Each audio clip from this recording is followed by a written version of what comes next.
Jazakallah khair. Bismillahirrahmanirrahim. Assalamualaikum warahmatullahi wabarakatuh.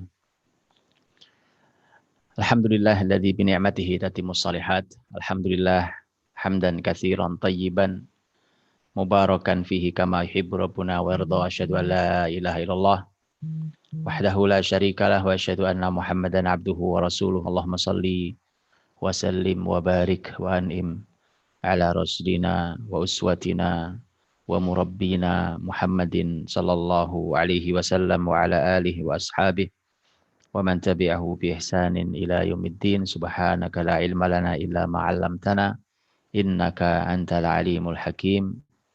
Amma ba'd. Saudaraku yang dirahmati Allah Subhanahu wa taala, di awal kita bersyukur pada Allah Subhanahu wa taala atas semua kenikmatan yang kita dapatkan apapun itu.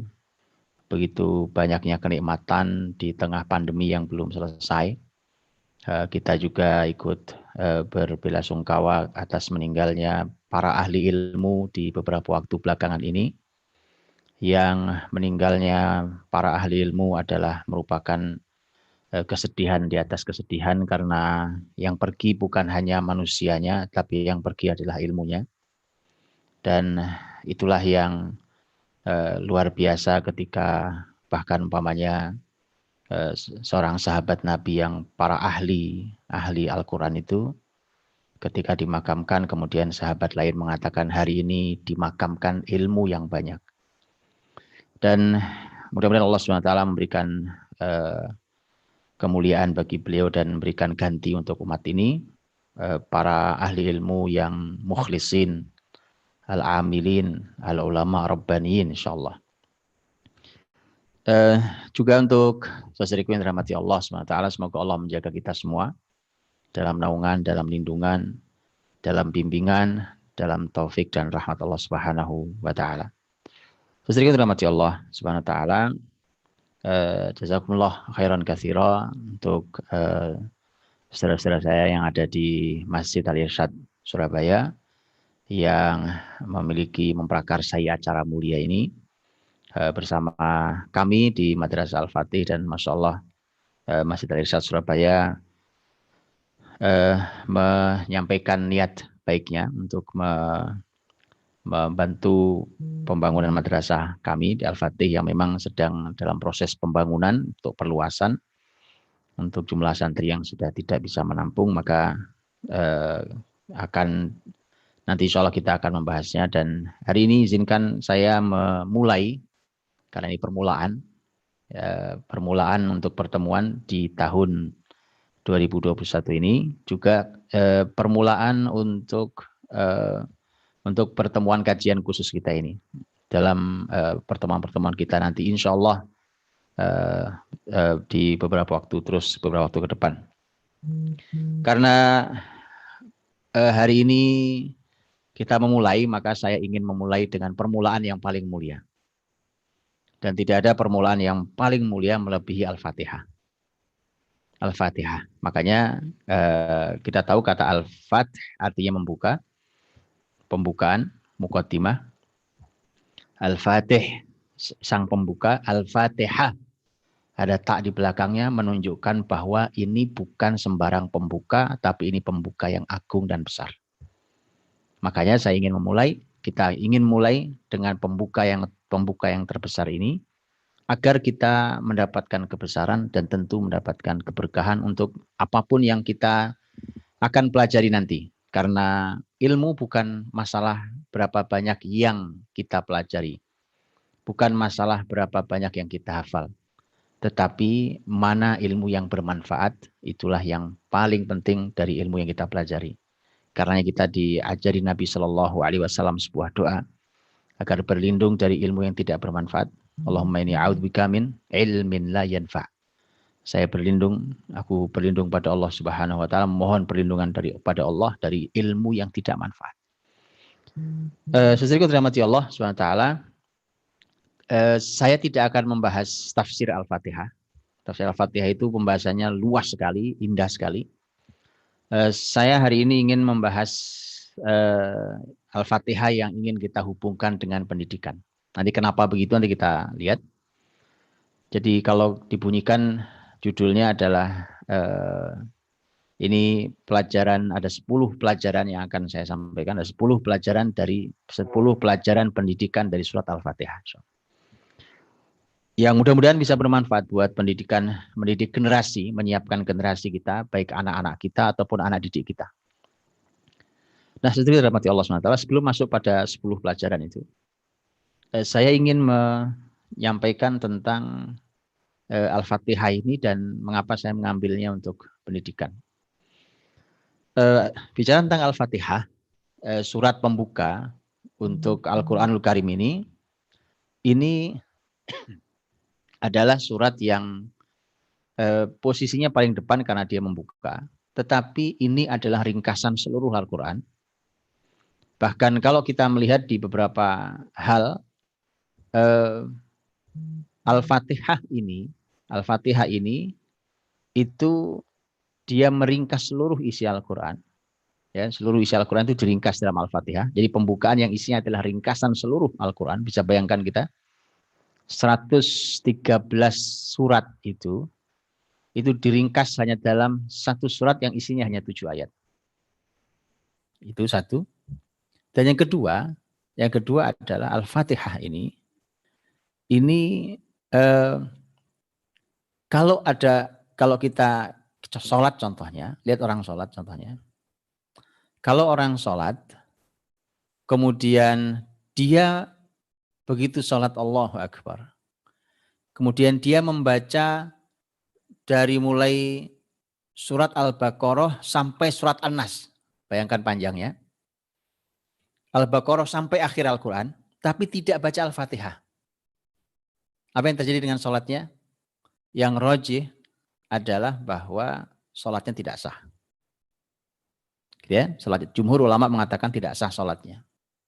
Tapi sebaliknya, kalau dia membaca Al-Fatihah saja, ya Al-Fatihah saja di seluruh rakaatnya tanpa membaca surat apapun selain Al-Fatihah, maka sholatnya sah. Dan bisa dibayangkan betapa posisi Al-Fatihah itu luar biasa. Ada sekian banyak hadis Nabi Shallallahu Alaihi Wasallam yang menyampaikan tentang keistimewaan Al-Fatihah. Dan ini adalah satu-satunya surat yang dipuji langsung oleh Al-Quran. Yang disebut oleh Al-Quran sebagai sab'an minal mathani. Yaitu 7 yang berulang. Walaupun al-mathani maknanya dalam tafsir ada banyak, tapi di antara terjemahnya ada 7 yang berulang. Itu Al-Fatihah. Kemudian mengapa kita hubungkan hari ini dengan tema pendidikan? Karena hadirin dirahmati Allah SWT, Al-Quranul Karim ini diturunkan Allah kepada Nabi Muhammad SAW untuk menyelesaikan kejahiliahan di muka bumi. Di masa itu kejahiliahan di muka bumi rata. Yang membuat sebuah kejahiliahan rata adalah ketika kejahiliahan itu dilakukan oleh sistem. Karena kalau hanya individu, dia tingkat kerusakannya ya levelnya level individu. Tapi kalau kerusakan itu, kejahiliahan itu sudah dipandu langsung oleh sistem, negara, imperium, dinasti, maka dia akan merata kejahiliahan itu. Di saat itu kejahiliahan itu merata di muka bumi, hanya sedikit segelintir orang dari ahlul kitab yang masih lurus dan baik. Sebesar itu tugasnya, maka kemudian Allah Subhanahu wa Ta'ala menurunkan Al-Quranul Karim ini kepada manusia paling mulia di muka bumi, yaitu Rasul Muhammad SAW. Dan Nabi Muhammad SAW mendidik para sahabatnya. Para sahabat-sahabat inilah yang nanti merupakan hasil didikan Rasul SAW. Itulah yang nanti bersama Nabi mendakwahkan cahaya Allah ini. Dan begitu Rasul wafat, maka mereka lah yang meneruskan dan melebarkan penyebaran cahaya itu di berbagai permukaan bumi ini. Ini petanya. Dan begitu kita melihat Al-Quranul Karim, saya sudah pernah sampaikan di beberapa kajian saya, para ulama tafsir, para ulama Al-Quran mengatakan Quran itu punya dua urutan. Urutan yang pertama disebut sebagai tartib nuzul. Tartib nuzul. Yaitu urutan turun. Urutan turun maknanya berarti yang pertama berarti surat Al-Alaq. Iqra bismi rabbikal ladzi khalaq. Ya, kemudian begitu seterusnya. Walaupun para ulama tidak sepakat semua urutannya, tetapi para ahli tafsir, para ahli ulumul Quran menyampaikan urutannya dengan perbedaan pendapat di antara mereka. Tapi surat Al-Alaq itu surat yang pertama turun. Menurut sebagian riwayat kemudian surat Al-Qalam, surat Al-Mudaththir, surat Al-Muzammil, kemudian surat Al-Fatihah. Jadi kalau menurut sebagian riwayat itu berarti Al-Fatihah itu urutan yang kelima. Tapi berhati-hati masih sangat awal.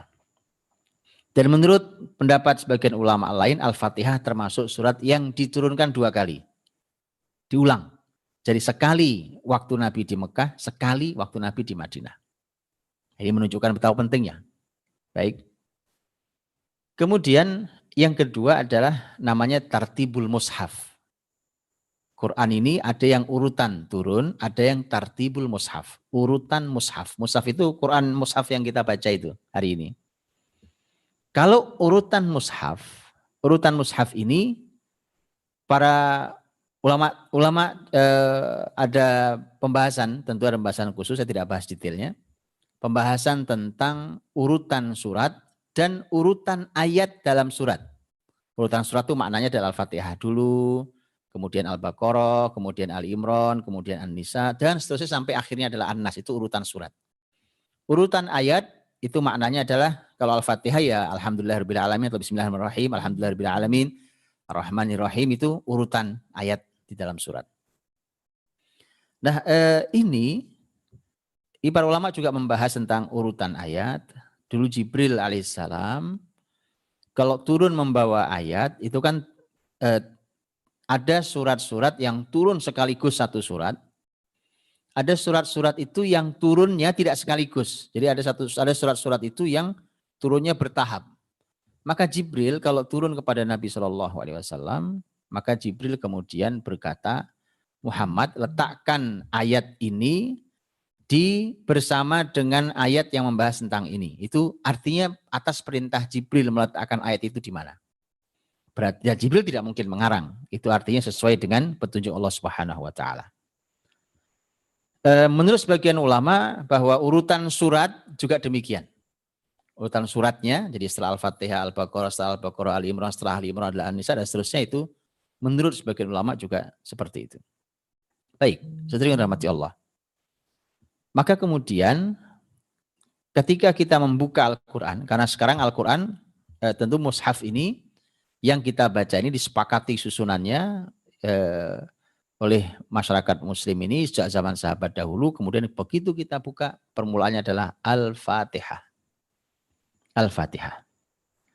Disinilah maka betapa pentingnya pembahasan Al-Fatihah itu untuk pendidikan generasi ini, ya kan? Dan bisa kita bayangkan siapapun muslim, bahkan dia tidak bisa bahasa Arab, dia wajib menghafal Al-Fatihah. Coba dari surat Al-Quran yang wajib dibaca, yang wajib dihafal yang mana? Al-Fatihah. Karena Nabi SAW menyampaikan la salata liman lam yaqra' bi Fatihatil kitab. Ya, tidak sah salat seseorang kalau dia tidak membaca Al-Fatihah. Artinya dia harus hafal tuh Al-Fatihah. Kalau surat yang lain, orang tidak hafal surat lain, baca Al-Fatihah, selesai, waladhdallin, amin, rukuk dia, selesai, sah salatnya. Bahkan sepanjang salat tanpa membaca surat lain pun sah. Kalau dia tidak mampu itu. Maka artinya bahwa kita, ya lihat ini, kita oleh Allah Subhanahu wa taala diwajibkan untuk membaca surat Al-Fatihah ini begitu banyaknya di dalam dalam setiap harinya. Dalam setiap harinya. Ini mesti jadi renungan kita. Apa ya memang apa maunya Allah Subhanahu wa taala ini? Dengan kita diminta untuk membaca Al-Fatihah itu. Kita, anak-anak kita, generasi kita, negeri ini, bangsa muslim ini diminta untuk baca Al-Fatihah. Kalau sholat wajib kita 17 rakaat, ya 17 kali kita baca Al-Fatihah. Itu belum sholat sunnahnya. belum lagi aktivitas lain, belum zikir kita. Jadi dalam satu hari ini ada surat yang kita baca berulang kali dalam ulangan yang sangat banyak. Minimal belasan kali itu. Mungkin puluhan kali, mungkin ratusan kali dan seterusnya. Hal yang terus dibaca berulang itu artinya bahwa kita diminta Allah untuk benar-benar mendengarkan Al-Fatihah ini. Ini surat yang kita diminta betul untuk berulang kali. Telinga kita ini dibasahi, dimasuki Al-Fatihah itu, dibasahi terus-menerus. Maka kemudian apa yang sebenarnya ingin disampaikan Allah SWT. Saya tidak akan bahas tafsirnya, tapi saya hanya ingin mengambil pelajaran yang saya sampaikan tadi. Ada 10 pelajaran yang mudah-mudahan menjadi pelajaran mahal untuk kita untuk pendidikan. Jadi ini 10 pelajaran pendidikan dari surat Al-Fatihah. Saya sering rahmati Allah SWT. Ketika kita membaca Al-Fatihah nanti, kita akan lihat bahwa Al-Fatihah ini ada pembahasan-pembahasannya. Ya, saya tidak memasuki pembahasan detailnya. Para ulama membahas umpamanya tentang basmalah. Gitu ya, berbasmalah. Setelah ta'awud, a'udzubillahi minasyaitonirrajim, masuk basmalah. Bismillahirrahmanirrahim. Ulama membahas apakah basmalah itu bagian dari Al-Fatihah atau bukan bagian dari Al-Fatihah. Itu pembahasan sudah banyak dibahas oleh para ulama kita. Baik, yang manapun. Kalau dalam madhab Syafi'i, dia merupakan bagian dari Al-Fatihah. Jadi ayat pertamanya adalah Bismillahirrahmanirrahim. Totalnya 7. Makanya kalau kita membaca mushaf kita, itu ayat satunya adalah Bismillahirrahmanirrahim. Walaupun jumhur ulama atau kebanyakan ulama di dalam madhab Maliki, Hambali, dalam riwayat Hanafi, menyampaikan bahwa permulaannya Al-Fatihah itu bukan basmalah, tapi hamdalah. Alhamdulillahirabbil alamin. Tapi tetap 7 ayat. Gimana 7 ayatnya? Karena kita tahu di ayat yang terakhir itu dibagi 2. Siratal ladzina an'amta alaihim. Itu ayat 6. Ghairil maghdubi alaihim waladdallin. Itu ayat yang ke-7. Ya, itu strukturnya. Baik, sesuai dirahmati Allah Subhanahu wa taala. Kita bahas dari ayat yang pertama, kita ambil 10 pelajaran saja, tentu ada banyak lagi pelajaran yang lain, silakan Bapak Ibu dirahmati Allah mengambil pelajarannya tentang pendidikan generasi ini, karena pendidikan ini makin lama makin gersang. Dan melahirkan generasi-generasi yang materialistik, generasi-generasi yang kemudian kering karena material, karena kebendaan itu membuat orang berpikir pendek, berpikirnya kemudian hidupnya kering, tidak membahagiakan, dan akhirnya pun dunia juga tidak didapatkan dengan maksimal. Kasihan generasi ini. Ketika saya pernah menyaksikan satu tayangan ini meliput beberapa temanya tentang masalah bahayanya khamr, gitu ya. Bahayanya khamr, minuman keras yang memabukkan. Itu liputannya di Inggris. Ya, ada liputan di Inggris. Itu acara Timur Tengah, televisi Timur Tengah. Kemudian diliput di sana, bahkan sampai ke Amerika liputannya. Yang mereka, bahkan para ahli kesehatan, para ahli mereka itu mulai mengkhawatirkan tentang banyaknya mereka yang mabuk dan itu merusak kehidupan mereka.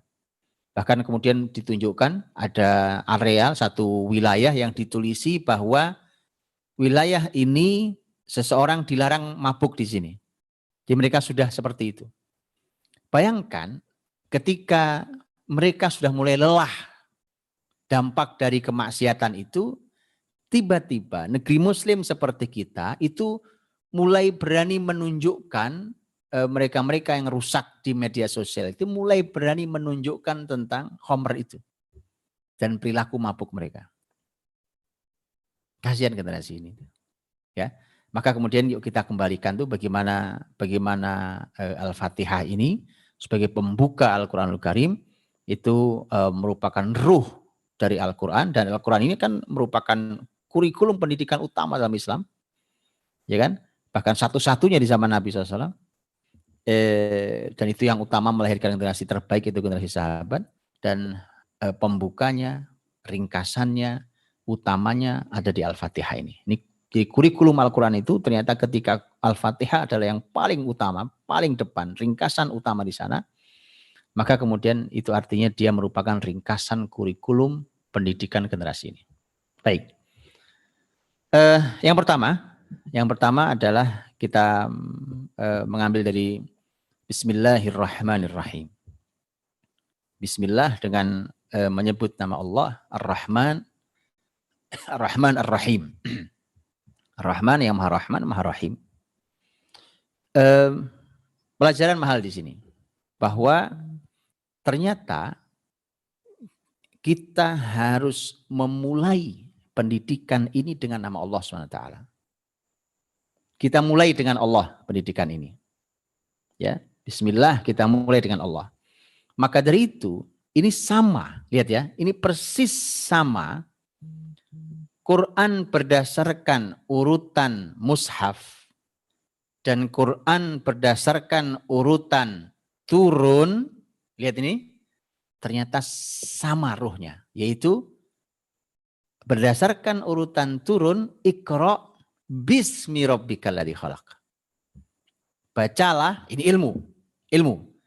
Bacalah dengan nama Rabbmu yang menciptakan. Lihat ya, Iqra itu membaca dan itu ilmu. Jadi yang pertama Allah gugah, kalau mau menghilangkan kejahiliahan, yang harus dibahas pertama adalah ilmu. Ilmu yang harus didulukan. Tapi ilmunya harus bismi rabbikal ladzi khalaq, dengan nama Rabbmu yang menciptakan. Ternyata begitu kita buka Quran berdasarkan urutan mushaf, permulaannya juga Bismillahirrahmanirrahim. Dengan menyebut nama Allah. Itu permulaannya. Maka ilmu ini, mendidik generasi ini dengan ilmu ini kalau digabungkan, maka mendidik generasi dengan ilmu ini harus Bismi Rabbik atau Bismillahirrahmanirrahim. Dengan nama Rabbmu yang menciptakan, dengan nama Allah yang Maha Rahman dan Maha Rahim. Jadi pendidikan ini tidak akan berhasil kalau kita tidak memulai dengan Allah Subhanahu wa taala. Dengan nama Allah Subhanahu wa taala. Dan segala sesuatu, kita tahu Nabi Muhammad SAW menyampaikan bahwa apapun aktivitas kebaikan itu mulainya harus dengan membaca basmalah. Kebaikan apapun yang dimulai tidak membaca basmalah, maka dia cacat atau dia pincang dalam riwayat lain. Dan itu artinya kalau itu adalah bacaan, kalau kita memulai, kita mau minum, kita mau makan dan segala macam, maka kemudian kita membaca Bismillahirrahmanirrahim. Ya, itu bacaan lisan. Tapi bacaan hati kita, bacaan akal kita, ya kan? Bacaan ruh kita terhadap Bismillahirrahmanirrahim dalam setiap kita memulai apapun kebaikan itu maknanya bahwa semua ini bisa terjadi kalau Allah izinkan. Maka saya memulai dengan menyebut nama Allah Subhanahu wa taala. Jadi dari sejak memulai pendidikan, mendidik generasi itu, jangan ada keangkuhan di sana.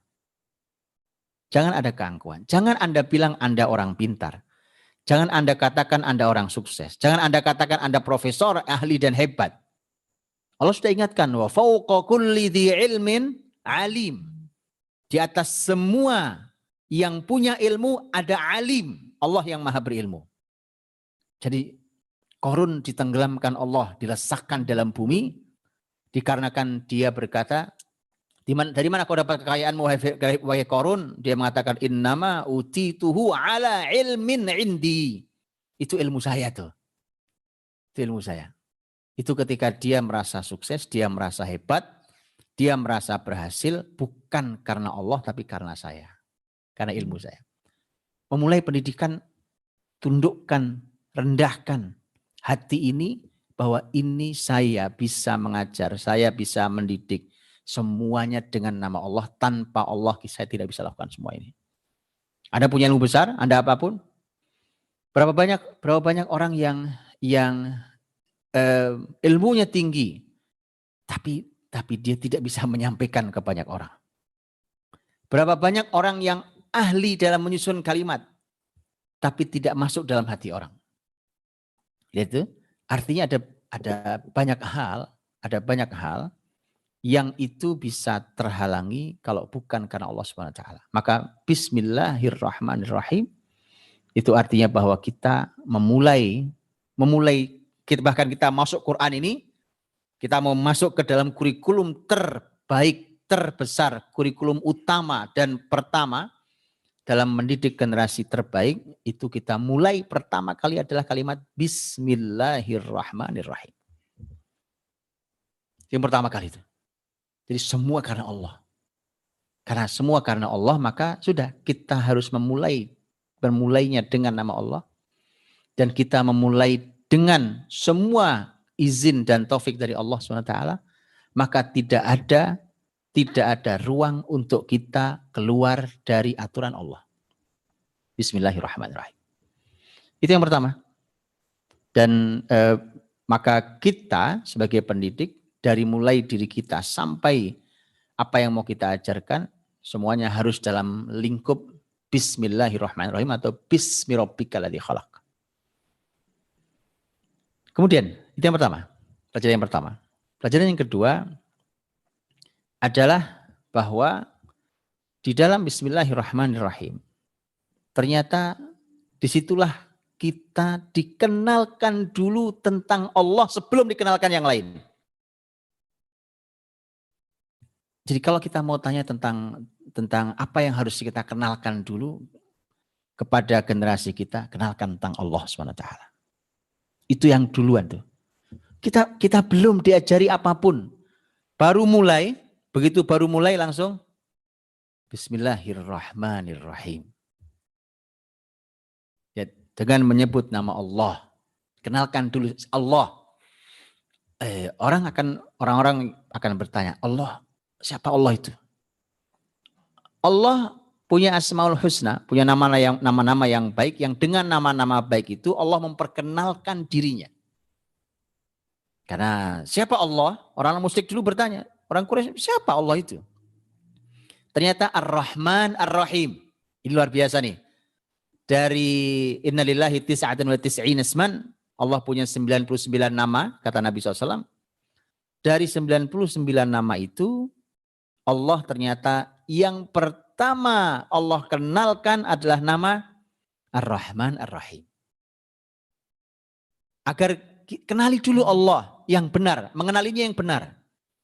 Di antaranya ini, bahwa yang pertama kita kenalkan tentang Allah pada generasi muslim ini, bahwa Allah itu kita kenalkan sebagai Rahman dan Rahim. Rahman dan Rahim punya akar kata yang sama. Itu akar katanya adalah rahmat. Rahmat arti kasih sayang. Jadi Allah itu harus dikenalkan di generasi kita, sebagai rahmat. Ya, sebagai rahmat. Jadi Allah yang penuh dengan kasih sayang. Sebelum nanti Allah punya nama yang lain. Quran sendiri menyampaikan Allah itu ya Al-Qahhar, Al-Jabbar, Syadidul Iqab, ya kan? Allah itu yang memaksa, yang maha keras siksanya. Ya, tapi itu nanti. Yang pertama dan utama dikenalkan. Kenalkan Allah dengan rahmaniyahnya dan rahimiyahnya. Bismillahirrahmanirrahim. Itu pertama, bahwa generasi kita, baik itu masih anak-anak yang baru mulai belajar, atau siapapun, bahkan orang yang sudah tua tapi baru belajar Islam, dia harus kenal Allah dulu. Masalah di kita adalah pendidikan ini mereka sudah kenal siapa saja, kenal apa saja, mengerti berbagai macam ilmu, tapi belum kenal Allah. Itulah masalah generasi kita. Dan itu yang terjadi. Kemudian akhirnya kita bisa melihat. Kita bisa melihat. Bahkan Muslim, ilmuwan Muslim itu bisa tidak percaya diri dengan Allahnya. Saya kasih contoh nanti ya. Contoh umpamanya, ini gara-gara tidak mengenal Allah SWT. Tidak mengenal ajaran Islam ini. Contoh umpamanya, nanti ayat berikutnya, Alhamdulillahi Rabbil Alamin. Segala puji bagi Allah, Rabb al-Alamin. Allah itu Rabbul Alamin. Ya kan? Al-Alamin. Itu sejalan karena Allah itu Rabbul Alamin. Dan itu yang memberikan kita petunjuk Quran ini. Itu Rabb kita. Dan Allah menyatakan dirinya Rabbul Alamin. Nabi Muhammad diutus sebagai rahmatan lil alamin. Sama kan? Sama. Kalau yang mengutus Rabbul Alamin. Maka yang diutus Nabi Muhammad itu harus menjadi kasih sayang bagi seluruh alam. Coba saya ulang itu. Lihat ya. Bismillahirrahmanirrahim. Yang dikenalkan adalah rahmat Allah dengan sifat Rahman dan dengan nama Rahman dan nama Rahim. Itu rahmat tuh, kasih sayang. Kemudian Allah menyebut dirinya Rabbul Alamin. Rabbnya seluruh alam. Seluruh alam itu maknanya bukan manusia saja. Apalagi bukan muslim saja. Ya, untuk semua. Ya manusia, ya jin, ya seluruh semesta ini Rabbul Alamin. Karena yang diutus Allah langsung sebagai Rabb yang penuh kasih. Dan dia Rabbul Alamin. Maka manusia yang diutus yaitu Rasul Muhammad SAW pun rahmatan lil alamin. Penuh kasih untuk seluruh alam. Karenanya ini yang sering saya sampaikan. Kita ini suka kontradiksi kalimat kita itu sekarang juga. Gitu ya. Saya suka dengar umpamanya ada orang bicara bahwa target dari kegiatan kita ini adalah kegiatan yang bisa menjadi rahmatan lil alamin. Gitu ya, ini kegiatan Islam umpamanya. Tapi nanti begitu dia sudah mulai bicara tentang konsep Islam itu, kemudian tiba-tiba dia merasa tidak percaya diri. Kemudian dia batasi bahwa ya ini kan Islam, maka berarti ini untuk muslimin. Kenapa? Islam ini adalah kasih untuk seluruh alam. Maka kalau Islam ini kasih untuk seluruh alam, maka artinya Islam sanggup berbicara dengan muslimin. Islam sanggup berdialog dengan siapapun non-muslim. Mau apapun agama mereka. Islam membenahi muslimin, Islam membenahi non-muslim. Tapi kemudian kita tidak percaya. Makanya saya kasih contoh umpamanya. Jujur, amanah, ya kan? Senyum, rendah hati, tawadhu. Itu kan sesungguhnya tidak perlu agama, bukan? Oh iya, seluruh agama akan senang kalau jujur. Seluruh bangsa senang kalau orang amanah. Dan Islam punya konsep dalam hal itu. Nah kita, di pendidikan kita ini, kok jangankan kita ingin mengajari agama lain untuk amanah dengan cara Islam. Wong kita bahkan belum berhasil mengajarkan amanah ke dalam tubuh muslimin. Jadi PR pendidikan kita besar sekali. Baik ya, jadi jelas ya ini bahwa Allah yang Rahman Rahim, artinya rahmat. Dan dia Rabbul Alamin, mengutus Nabi Muhammad yang rahmat untuk al-alamin. Rahmatan lil alamin. Jadi pahami betul di balik kata rahmatan lil alamin, bahwa Islam ini bahkan sangat ditunggu ajarannya, sangat ditunggu kurikulum pendidikannya sampai oleh non-muslim. Catat itu baik-baik. Ya, ditunggu sampai oleh non-muslim.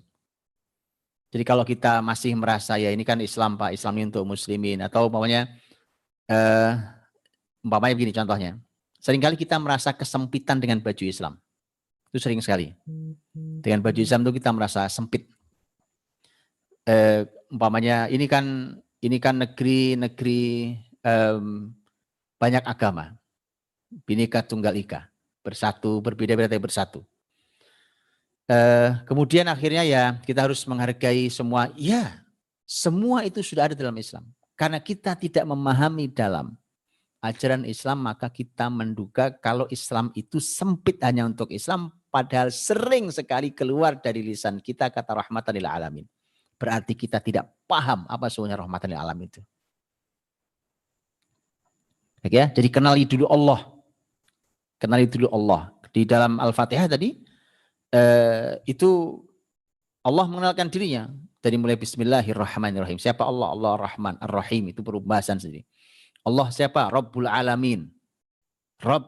Rabbul Alamin. Masya Allah. Rabb itu yang mendidik, kata Rabb dari kata tarbiyah. Para ulama mengatakan.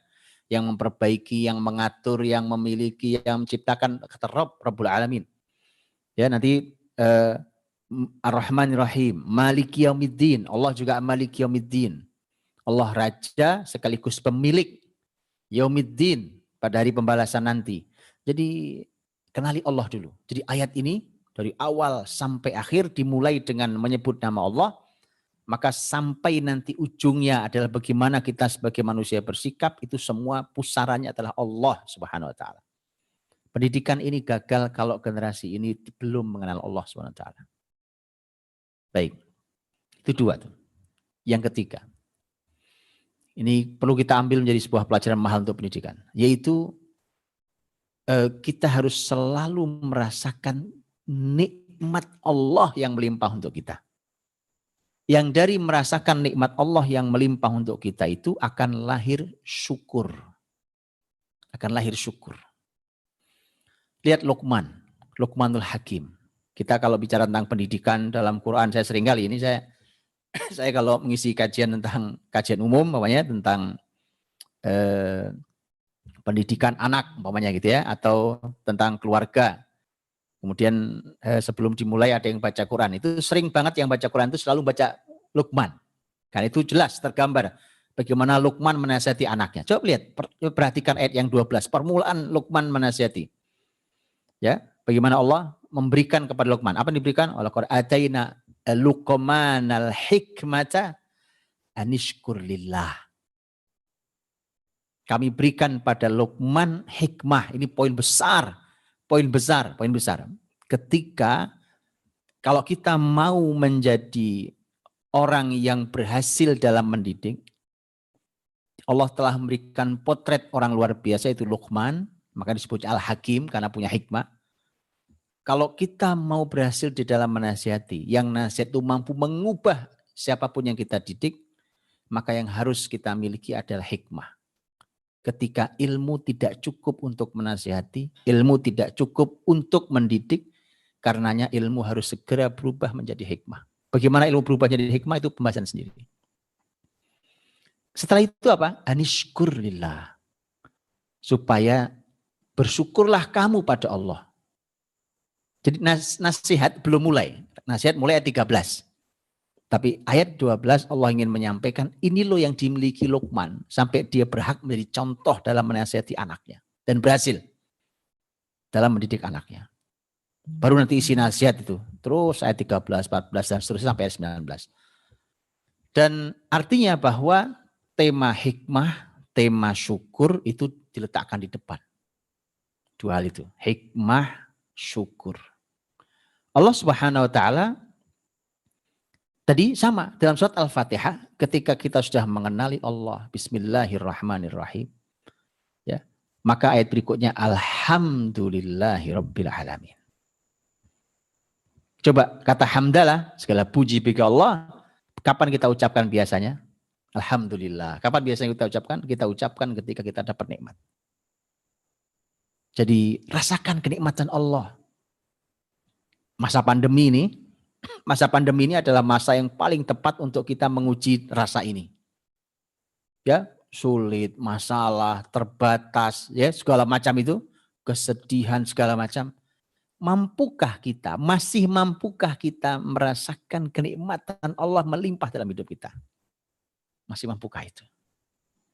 Itu luar biasa itu. Orang-orang beriman, Masya Allah, itu selalu merasakan nikmat Allah itu melimpah. Dan Allah sampaikan, mau apapun keadaan kalian, wa in ta'uddu ni'matallahi la tuhsuha. Kalau kalian menghitung nikmat Allah, kalian tidak akan bisa menghitung nikmat Allah itu. Karenanya hadirin dirahmati Allah SWT, maka kita mendidik itu sebagai pendidik atau sebagai orang tua, itu hidup kita ini harus penuh rasa syukur. Karena kalau orang bersyukur itu lapang hatinya. Lapang hatinya. Orang bersyukur, lihat. Orang bersyukur itu lapang, nyaman hatinya. Dan itu pula yang harus kita masukkan pada generasi kita. Bahwa mereka adalah generasi yang harus pandai merasakan nikmat Allah sehingga mereka bersyukur. Dan ini ya ini akan menghilangkan sifat asli, sifat buruk manusia berupa keluh kesah. Allah berfirman, innal insana khuliqa halu'a idza massahu syarru jazua wa idza massahul khairu manu'a. Gitu ya? Bahwa manusia itu begitu karakternya. Karakternya itu berkeluh kesah, ya serba salah, sikapnya itu selalu begitu. Itu baru hilang, nanti bisa dilihat di ayat setelahnya, illal musallin, dan seterusnya itu. Itu akan hilang kalau orang mendekat ke agama. Lakukan berbagai macam hal yang disebutkan di ayat setelahnya. Maka generasi mudah mengeluh, ya kan? Tidak pandai bersyukur. Yang ajaib adalah kalau kita punya generasi yang melimpah rezekinya, melimpah berbagai macam hal, kesehatannya melimpah, apa segala macam. Kemudian dia tidak pandai bersyukur, maka itu berbahaya bagi generasi ini. Kalau dalam keadaan lapang saja tidak bersyukur, maka bagaimana ketika nanti dalam keadaan sempit? Padahal orang-orang yang beriman dengan iman yang tinggi itu, dia bahkan mampu mengucap hamdalah saat dalam keadaan sulit.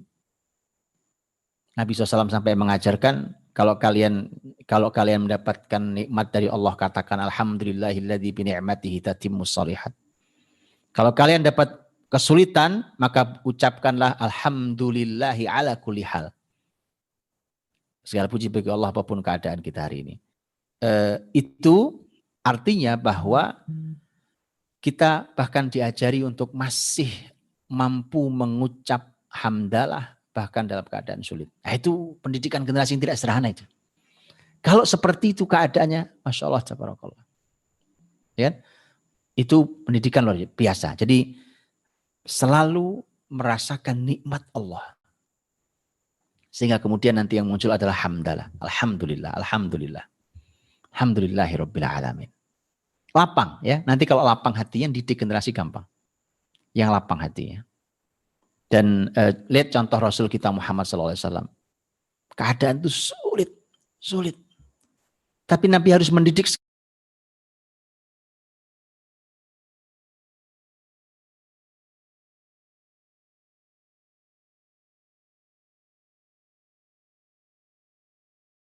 sekian banyak sahabatnya. Nabi harus memiliki kur yang pahit, kemudian itu bisa diajarkan kepada para sahabatnya. Ya, diajarkan kepada para generasi sahabatnya. Sehingga yang muncul adalah bahwa semua kesulitan itu mendidik generasi kokoh. Tapi sepanjang sulit itu mereka masih mampu menemukan bahagia dalam syukur. Baik, itu merasakan nikmat Allah SWT. Dan ini masa berat. Dan disinilah diuji, kalau Anda masih memiliki syukur, maka Anda bisa lihat bahwa pertolongan Allah sangat dekat. Dan itu artinya pendidikan yang luar biasa. Itu yang ketiga. Yang keempat. Yang keempat adalah ketika kita membaca alhamdulillahi rabbil alamin. Dari kata robba ya rubbu, ulama tafsir mengatakan salah satu makna rob diambil dari kata tarbiyah. Tarbiyah artinya pendidikan. Jadi rabbul alamin, Allah lah yang mendidik, menumbuhkan, itu kata rob ya. Dan kata tarbiyah memang maknanya adalah dari kata tumbuh. Satu akar kata, diantaranya adalah nanti kata robba, kata ro dan ba, itu muncul juga kata riba.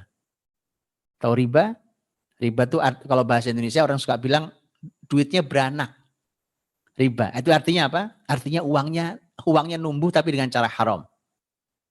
Ya, dengan cara yang haram. Artinya bertumbuh. Dan pendidikan itu memang harus bertumbuh. Apanya? Kebaikannya. Jadi kalau kita didik generasi tapi kemudian generasi nggak bertumbuh, nah ini salah nih pendidikannya. Kemarin begini, sekian lama yang lalu begini, kok sekarang masih begini juga? Nah, itu ada yang salah. Ya, dia berproses iya, tapi harus ada pertumbuhannya. Maka ini pelajaran yang keempat ini adalah kita harus mengambil ruh pendidikan itu langsung dari Rabbil Alamin. Karena dialah yang Rabbul Alamin. Ya, di Allah Subhanahu Wa Taala yang Rabbul Alamin, semua yang ada ini semesta ini, semua dalam aturan Allah Subhanahu Wa Taala, maka pendidikan kita harus clear, harus fix bahwa dia diambil dari Rabbul Alamin. Ya, jadi kita kurikulum kita, cara kita mengajar, cara kita mendidik, maka harus kita tanyakan dari Allah Subhanahu wa taala. Makanya kemudian Allah berfirman, walakin kunu rabbaniyin bima kuntum tuallimunal kitaba wa bima kuntum tadrusun. Maka jadilah kalian orang-orang yang rabbani. Ya, yang berorientasinya adalah pada Allah rabbaniyin, terhadap apa yang kalian ajarkan dari Alkitab ini dan apa yang kalian pelajari. Harus jadi Rabbani. Baik. Kemudian yang kelima, pelajaran yang kelima, tadi sudah ya, bicara tentang bermula dengan Allah, kita kenalkan Allah, kemudian kita merasakan nikmat Allah yang melimpah, kita ambil pendidikan ini semuanya dari Rabbul Alamin. Kemudian ternyata isinya apa tuh? Maka yang kelima itu ternyata kita ada diajarkan dalam Islam itu yang harus ditarbiyah adalah tarbiyatul akidah. Nah, tarbiyatul akidah itu ya kita tahu di sana ada Ar-Rahmanir Rahim, ada Maliki Yaumiddin, ya Maliki Yaumiddin, kata Malik itu ada dua cara membacanya. Ada Maliki Yaumiddin, ada Maliki Yaumiddin. Memnya panjang dan pendek. Itu maknanya berbeda. Kalau Malik yang pendek, Maliki Yaumiddin. Kalau kita di Indonesia bacanya Maliki Yaumiddin. Kalau Maliki Yaumiddin, yang Malik yang pendek maknanya raja. Kalau Malik maknanya adalah yang memiliki. Itu artinya saling melengkapi. Mengapa? Karena yang memiliki belum tentu raja dan sebagian raja tidak memiliki. Betul tidak? Orang yang memiliki belum tentu raja, betul ya? Kita memiliki, tapi kita belum tentu raja. Tapi sebagian raja dia tidak bisa memiliki. Ada keterbatasan juga, apalagi raja-raja yang lemah. Dia raja tapi tidak memiliki. Maka Allah ingin pastikan bahwa Allah adalah raja dan Allah juga yang memiliki. Nanti pada Yaumiddin, pada hari pembalasan, itu artinya kita bicara tentang iman bil yaumil akhir. Ya, tentang masalah al-jaza, tentang pembalasan atas amal kita dan seterusnya. Maka ada tarbiyatul akidah, ada pendidikan akidah. Generasi kita, saya sudah sering sampaikan nasihat luar biasa Nabi SAW kepada anak kecil, yaitu yang kelak menjadi orang besar, luar biasa, Abdullah bin Abbas. Nasihat pertamanya apa? Tentang Allah, akidah. Ihfadillah yahfadka, jagalah Allah, Allah menjagamu. Ihfadillah tajidhu tujahaka, jagalah Allah, kau jumpai Allah ada di hadapanmu. Wa idza sa'alta fas'alillah, kau minta sama Allah. Wa idza sta'anta fasta'in billah. Kalau kau minta tolongnya sama Allah. Coba lihat, akidah. Kokoh sekali itu generasi. Itu anak SD. Abdullah bin Abbas itu ketemu Nabi usia SD. Zaman kita sekarang maksud saya usia SD. Ya, kisaran umur 8 sampai umur 12 tahun. Artinya lihat nasihat-nasihatnya. Kau minta tolong nak sama Allah. Minta sama Allah. Itu pendidikan tarbiyah akidah dari sejak kecil. Dari sejak SD. Mana kurikulum kita? Dari SD, SMP, SMA, S1, S2, S3. Makanya menjadi profesor ateis. Begitu dia bicara Islam, dia sholat, tidak pede dengan Islamnya. Kok buru-buru bicara ilmu Islam, dengan Islam aja gak pede. Maka kemudian ilmunya juga jauh dari panduan wahyu. Akhirnya jauh dari kebaikan. Nah, maka kemudian lihat ya bagaimana Nabi menasihati Abdullah bin Abbas. Ya, bahkan kalimatnya berikutnya dahsyat tuh kan.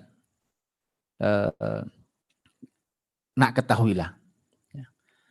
Kalau seluruh yang ada, law istama'u ala an yanfa'uka bi syai'in lan yanfa'uka illa bi syai'in qad katabahu Allah 'alaik. Qad katabahu Allah lak. Wa in istama'u ala yadurruka bi syai'in lan yadurruka illa bi syai'in qad katabahu Allah 'alaik. rufi'atil aqlam wa jaffatis suhuf. Wa'alam anna an-nasr ma'as sabr wa anna al-faraj wa anna ma'al usri yusra. Jadi itu semua tentang akidah itu. Manusia jin kumpul mau membantu kamu nggak akan bisa kalau itu bukan takdir milikmu itu. Seluruh manusia jin kumpul mau mencelakai kamu tidak akan bisa celaka kalau itu bukan takdir yang menimpamu. Coba itu gimana nggak kokoh generasi Islam, ya kan? Ya, ta'arraf ilallah ta'arraf ilallahi fir rakha ya'rifka fi syiddah. Kenali Allah saat kau lapang, nanti Allah mengenalimu saat kau sempit. Jadi itu tarbiyatul akidah itu. Itu anak SD itu. Jadi pelajaran akidah itu bukan pelajaran yang dihafal. Ya, belajar akidah hari kita kan gitu. Akidah, rukun iman ada 6. 1, 2, 3, 4, 5, 6. Kemudian nanti diuji nilai 100. Saya sudah sering sampaikan ini. Bukan itu. Tapi lihat nih bagaimana begitu dalamnya Nabi menanam akidah itu. Sehingga nanti ketika mereka tumbuh itu, mereka punya akidah yang sangat kokoh. Hanya milik orang beriman yang punya akidah yang kuatlah yang berhak memiliki hidup yang baik. Hanya mereka yang beriman yang berhak untuk hidup dalam keadaan baik. Baik. Man amila salihan min dzakarin aw untha wa huwa mu'min falanuhyiyannahu hayatan thayyibah. Yang beramal soleh baik laki ataupun perempuan dan dia beriman, maka kami berikan kehidupan yang baik. Kehidupan yang baik. Nah, yang kedua adalah tarbiyatul ibadah. Akidah dibangun, ibadahnya dibiasakan sampai dia dinikmati, menjadi khusyuk ibadahnya. Ini pendidikan nih. Ya kan, pendidikan. Makanya ketika sholat itu merupakan panduan pertama, di akhirat nanti menjadi pertanggungjawaban pertama. Awwal ma yuhasabu bihil abdu yaumal qiyamah shalah. Yang pertama dihisab, amal kita dihitung pertama adalah sholat kita. Benar apa enggak benar? Bagus atau tidak bagus? Maka kemudian itu pula yang pertama diajarkan dalam Islam di dunia ini. Dalam urusan ibadah itu. Nabi SAW mengatakan, muru auladakum bis salati wa hum abna sab'i sinin. Perintahkan anakmu salat umur 7 tahun dan seterusnya. Seperti yang sudah kita sering bahas. Jadi itu tarbiyatul ibadah. Lihat Quran, lihat di surah Al-Fatihah itu. Ya. Iyyaka na'bud. Hanya kepadamu ya Allah kami beribadah. Itu generasi dibangun peribadatannya. Ya kan? Dari mulai mereka belajar untuk beribadah. Sampai mereka menikmati ibadah itu. Sampai mereka mendawamkan, merutinkan kenikmatan itu. Sampai kemudian mereka bisa berlama-lama karena mereka menikmatinya. Jadi proses terus dijalani. Seperti itu. Dan tarbiyatul ibadah. Mendidik ibadah di generasi kita ini. Generasi kita harus diperhatikan betul. Kalau kita mau berhasil, ya, maka perhatikan itu semua. Jangan hanya memperhatikan nilai rapot lah itu ya, atau apa yang lain yang bahkan tidak menggambarkan apa-apa kadang-kadang. Kemudian kita gelisah pada hal-hal yang itu sebenarnya masih bisa kita tuh itu nggak ada masalah, nggak terlalu masalah itu. Masalah utama tidak pernah kita tanyakan, masalah utama tidak pernah kita perhatikan. Anak kita bahkan mungkin umur kuliah umpamanya, ya, kemudian sholat masih bercanda, sholat masih tidak baik, ya, bahkan SMA atau SMP yang sebenarnya sudah balik, ada masalah pada pendidikan generasi kita ini, ada masalah. Tarbiyatul ibadah, bagaimana dia mau menikmati ibadahnya? Ya, padahal ada sekian banyak ibadah yang harus dia lakukan, satu persatu harus dia bisa nikmati sampai dia bisa menjadikan ibadah itu sebagai sebuah kenikmatan. Sampai Nabi SAW memerintahkan Bilal untuk qomat, ya kan? Menggunakan istilah arihna bis salati ya Bilal. Rehatkan kami dengan salat wahai Bilal. Itu suruh qomat maksudnya. Ya, jadi Nabi itu salat itu rehat. Istirahat, nyaman. Ya kita harus belajar itu gimana caranya salat itu rehat. Gitu. Sholat itu rehat, nikmat. Pasti itu dia nikmati betul sholat itu. Nah generasi itu harus sampai seperti itu. Itu tarbiyatul ibadah. Tentu setelah itu tarbiyatul akhlak. Wa iyyaka nasta'in, apa kalau bukan akhlak? Dan hanya kepadamu ya Allah kami minta bantuan. Kami minta pertolongan.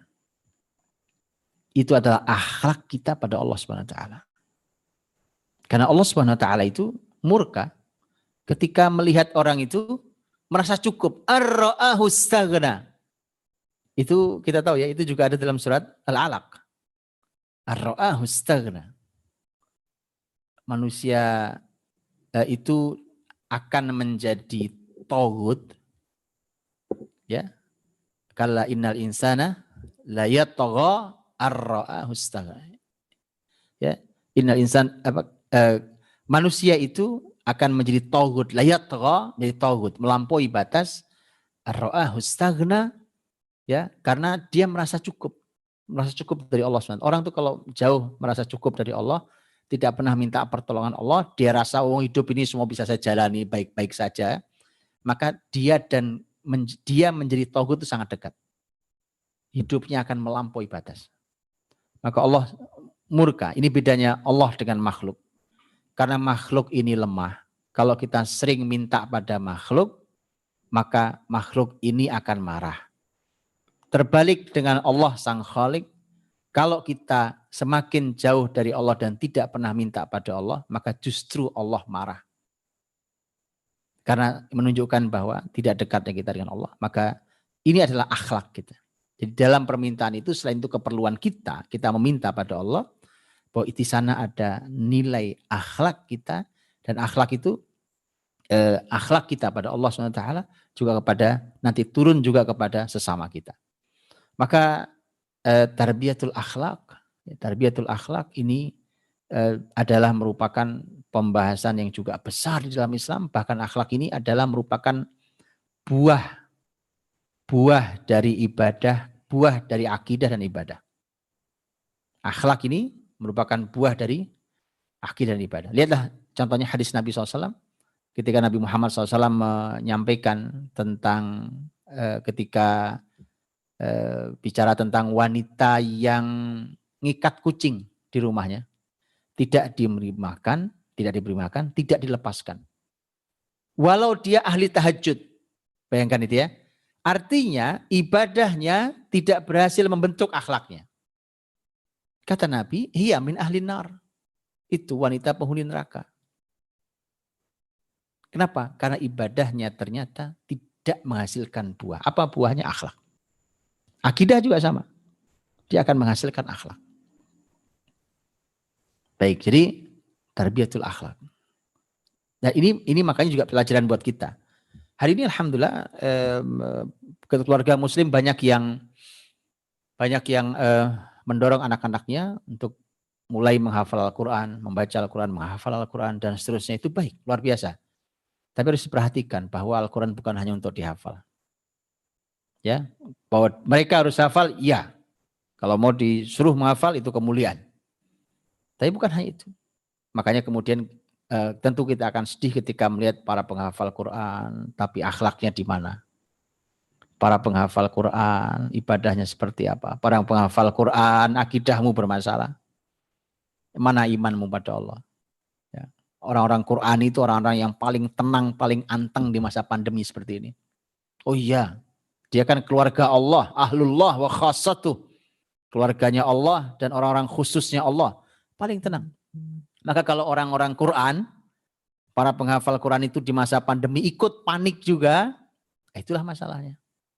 Tidak ada masalah dengan pendidikan ini. Ya, baik. Itu yang ketujuh. Sedikit lagi. Iyyaka na'budu wa iyyaka nasta'in. Sampai ihdinas siratal mustaqim. Ya Allah, tetapkan kami di atas hidayah jalan yang lurus, as-siratal mustaqim. Berarti ada tema doa. Ada tema doa. Itu jelas kita disuruh berdoa, ya, dan Allah mengabulkan doa hamba-hamba yang beriman. Maka ini pelajaran yang ke-8 adalah doa di sepanjang jalan pendidikan. Gak bisa, kita ini tidak bisa, kita ini dengan seluruh kemampuan kita kerahkan untuk didik anak kita sendiri umpamanya, gitu ya. Apakah hasilnya selalu seperti kita harapkan? Belum tentu. Makanya ada doa di sana. Berdoalah pada Allah, mintalah pada Allah untuk dibantu, untuk ditutupi kekurangan kita, dan agar kemudian hasilnya seperti yang kita harapkan atau bahkan lebih dari yang kita duga. Maka doa Masya Allah, karena ini doa ini punya kekuatan yang dahsyat dan bahkan dia menyelesaikan yang tidak mampu diselesaikan oleh kecerdasan akal dan kekuatan fisik. Itu doa. Semua manusia berkata mustahil. Kalau kita berdoa dan Allah kabulkan doa itu, tidak ada yang sulit bagi Allah untuk mengabulkannya. Allah bahkan menciptakan akibat tanpa sebab. Kalau manusia harus menghadirkan sebab untuk mendapatkan akibat.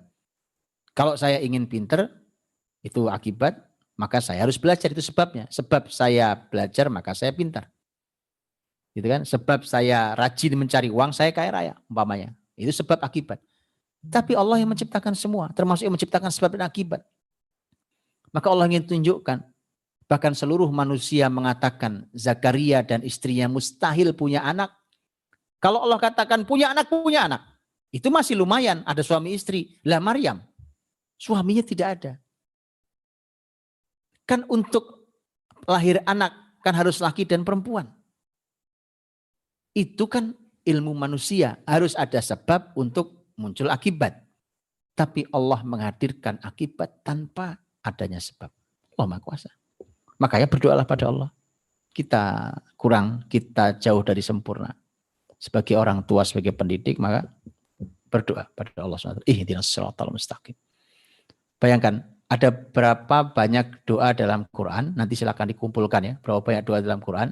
Ini doa pertama yang Allah kenalkan. Betul ya? Ini doa pertama, makanya perhatikan betul. Bahwa ternyata doa pertama dan utama yang harus kita minta dalam hidup kita adalah ketika kita selalu diberi hidayah di atas jalan yang lurus. Itu doa pertama dan utama. Sebelum kita minta yang lain. Baik. Kemudian ini yang ke-9. Yang ke-9 adalah hasil dari tarbiyah. Hasil pendidikan ini, Pak. Pendidikan ini. Ini Allah sampaikan ada 3 jenis manusia. Orang kalau sudah ya dalam proses hidup tuh ternyata ada 3 jenis manusia. Yang pertama adalah alladzina an'amta alaihim, orang yang kau diberikan nikmat. Yang kedua adalah al-maghdubi alaihim, yang dimurkai Allah. Yang ketiga adalah ad-dhalin, mereka yang sesat. 1 yang mendapat nikmat, 2 yang dimurkai, 3 yang sesat. Dalam proses hidup manusia ini ujungnya cuma 3 ini. Manusia itu berapapun jumlah miliarnya hari ini manusia, ini hasil 3 ini. Pendidikan kita ini 3. Perhatikan betul nih. Bedanya apa? Ini bedanya, lihat. Imam Ibnu Katsir dalam tafsirnya menyampaikan hal yang luar biasa. Kalimatnya lihat. Kaidahnya untuk bisa membedakan, untuk saya tahu bahwa saya berhasil atau belum mendidik diri saya dan mendidik generasi saya, maka bagaimana cara saya tahu ini, yang mana anak generasi saya, yang mana mereka, maka ada 2 kuncinya. Yang pertama ilmu, yang kedua amal. Imam Ibnu Katsir mengatakan, juga begitu para ulama tafsir yang lain, mengatakan bahwa al-maghdubi alaihim, yang oleh Nabi ditafsirkan itu Yahudi, yang dimurkai itu adalah orang yang punya ilmu tapi tidak mengamalkan ilmunya. Adapun ad-dhalin yang ditafsirkan Nabi adalah an-nasara, adalah orang yang beramal tapi tanpa ilmu. Ya, yang satu punya ilmu tapi tidak diamalkan ilmunya. Ngerti kalau ilmu, ngerti. Ini baik, ini buruk, ini ilmu Alkitab apa, Masya Allah mengerti. Tapi tidak diamalkan, kalau itu dimurkai Allah. Sudah tahu ilmunya, tidak diamalkan, dimurkai. Kalau yang kedua adalah dia beramal, amalnya banyak, melakukan ini, melakukan itu, tapi tidak ada ilmunya, tidak ada landasan ilmunya. Maka dia tersesat. Karena dia bisa tersesat, amalnya banyak tapi tersesat. Baik, nah kalau gitu yang mendapatkan nikmat adalah mereka yang berilmu dan mengamalkan ilmunya.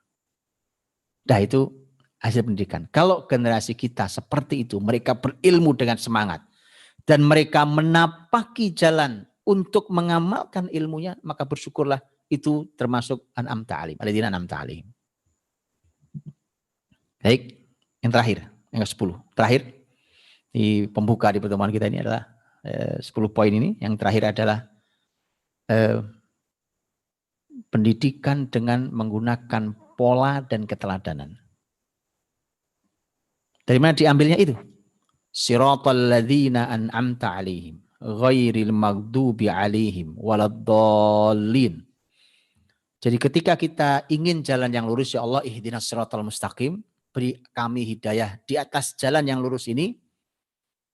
Ternyata untuk tahu jalan ini lurus atau tidak lurus, itu ternyata menggunakan pembelajaran pola melihat orang-orang sebelum kita. Nah, inilah sejarah. Yaitu jalannya orang-orang, nggak lihat ya? Orang-orang yang telah kau beri nikmat. Ini sejarah. Perlu sekali belajar sejarah untuk melihat mana contoh kehidupan orang yang mendapat nikmat, orang yang tadi berilmu dan beramal. Mana contoh orang yang dimurkai Allah, yaitu orang yang berilmu, tahu ilmunya tapi amalnya tidak baik. Dan mana orang-orang yang sesat yang dia punya amal banyak tapi ternyata tidak ada ilmunya karenanya dia tersesat jalan. 3 hal itu dipelajari dengan cara membaca sejarah. Makanya tidak aneh kalau Al-Quranul Karim lebih dari sepertiganya adalah sejarah. Karena dengan sejarah itu kita belajar satu pola, yang kedua keteladanan. Belajar pola dan belajar keteladanan. Belajar pola artinya sunatullah. Ya, Nabi Muhammad SAW umpamanya ketika kepalanya Abu Jahal berhasil dipenggal, dihadirkan di hadapan Nabi, Nabi berkata, Allahu Akbar, hadza fir'aunu hadhil ummah. Allahu Akbar, inilah Fir'aunnya umat ini. Loh, Fir'aun itu kan zaman Nabi Musa, sudah lama lewat. Tapi kemudian ternyata tadi, bicara tentang umat terdahulu, ya Fir'aun itu ada, zaman Nabi juga ada Fir'aun, cuma namanya Abu Jahal. Ya, namanya Abu Jahal. Begitu seterusnya. Di zaman ada Fir'aun seperti itu. Maka hadirin dirahmati Allah SWT.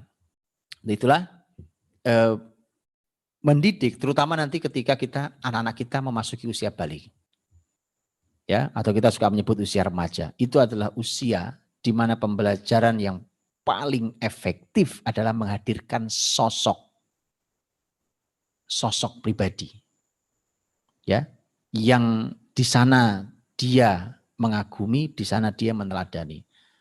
Maka tergantung siapa yang dia kagumi, maka akan menjadi seperti itulah generasi kita. Ini pentingnya menghadirkan sosok itu. Ya, dan Abdullah bin Mas'ud radhiyallahu anhu mengatakan bahwa kalau kalian harus mengikuti jalan hidup seseorang, maka ikuti yang sudah meninggal. Karena yang hidup belum aman fitnah.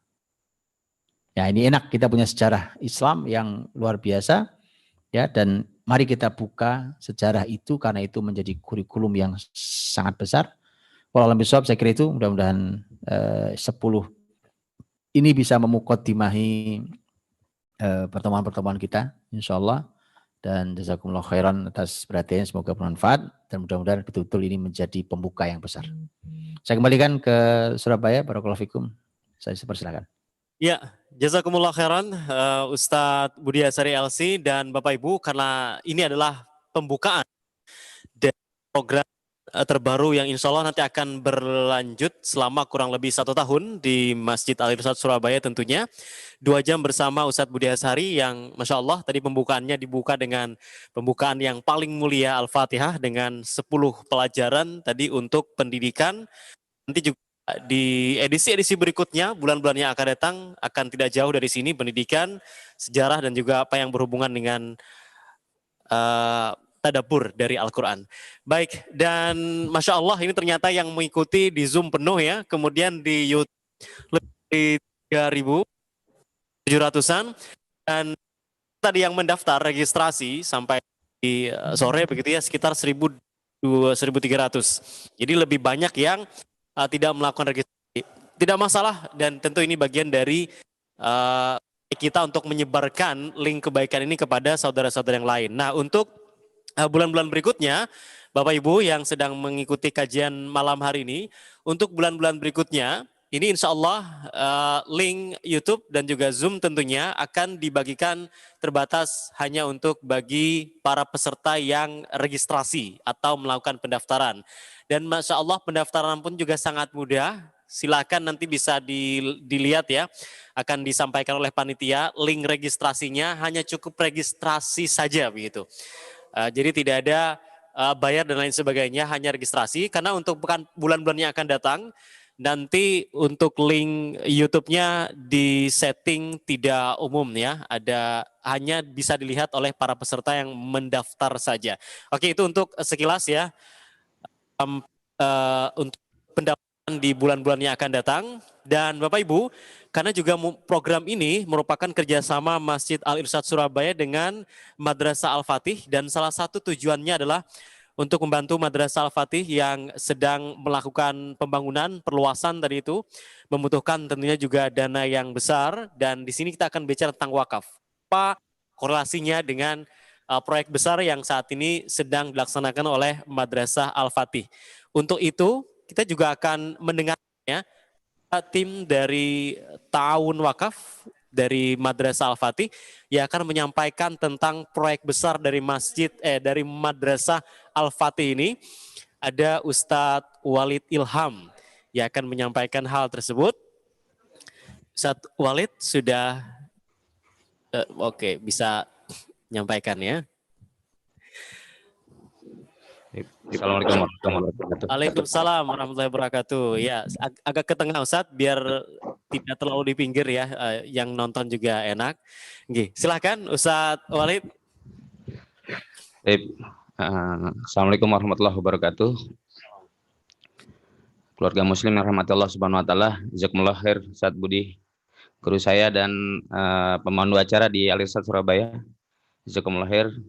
Saya diberikan kesempatan untuk mengisi waktu sedikit bersama Ustadz Budi Asyari 2 jam insya Allah. Dan di sesi terakhir di perdana ini diminta untuk memaparkan sedikit tentang Al-Fatih sekaligus tentang keberlangsungan kita yang sedang kita upayakan membangun Madrasah Al-Fatih. Sebelumnya saya ingin menceritakan bahwa kami memang bersama guru kita Ustadz Budi Asyari dan beberapa teman-teman memang sudah lama mendirikan salah satu lembaga pendidikan, kami menyebutnya Yayasan Al-Fatih, berlokasi di Depok, dan sudah dimulai dari sejak tahun 2012 hingga tahun 2013, itu awal perdananya. Kami memulai lembaga pendidikan setingkat TK/SD, kita menyebutnya namanya Kutab, kita sebut Kutab Al-Fatih. Dan 2 tahun perjalanan Kutab itulah kita sudah langsung mempersiapkan perjalanan santri-santri kita untuk melanjutkan estafet berikutnya. Makanya kita lahirkan Madrasah Al-Fatih. Di kami memulai pendidikan ini memang hanya 2 jenjang di Kutab dan Madrasah.